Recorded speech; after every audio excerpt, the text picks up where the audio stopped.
ตัวเองแก่เรียนเข้าภาษาจังหวัดอุบลราชธานี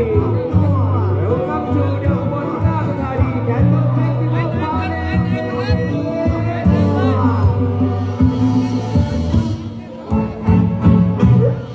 ท่านเอ๋ยเป็นเพียงคนของหมู่คนป่าพระราชทานเพียงดวงตาพอพระมหากรุณาธิคุณน้อองค์พ่อวัชิระเขาเจ้าอยู่หัวอันเชิญมาห่วงน้ำว่าบวนเพียงไทยไหลแห่ที่นี่ของบนสูงสุดเพียงแท้ขบวนแห่เพื่อเขาบัญชาสัพพายโยใส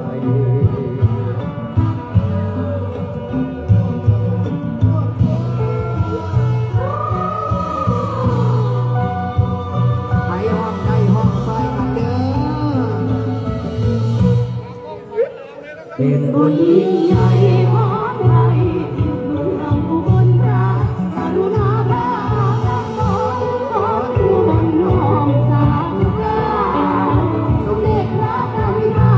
ที่เราเจ้าทรงช่วยสืบสานพระอาบน้ำฝนพระราชทานจากกรมสมเด็จ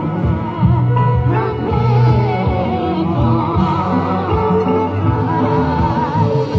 พอันเชิญมานำทางบวชแห่ผู้กเทียนละพระราชทานขอพระองค์ทรงเกษมสำราญเยินมันร้อยพันพระโอ้เจ้าป่าต้นฟ้าเลยผู้มาขอยอไว้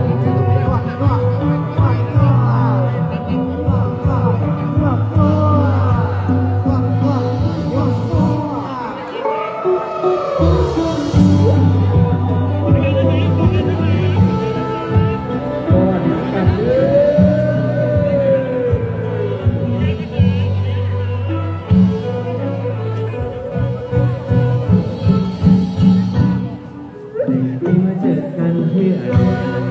ตาหนึ่งในชีวิตแค่สร้างกันจนสาวบนจงเวลาชับใจชับใจกับจิตดูเด็กไม่สำคัญแค่ผู้ชายมายืนบ้านฉันมาขอมาอันบนเรื่องดอกบัวมาขออันบนเรื่องดอกบัวเอิญสมเด็จ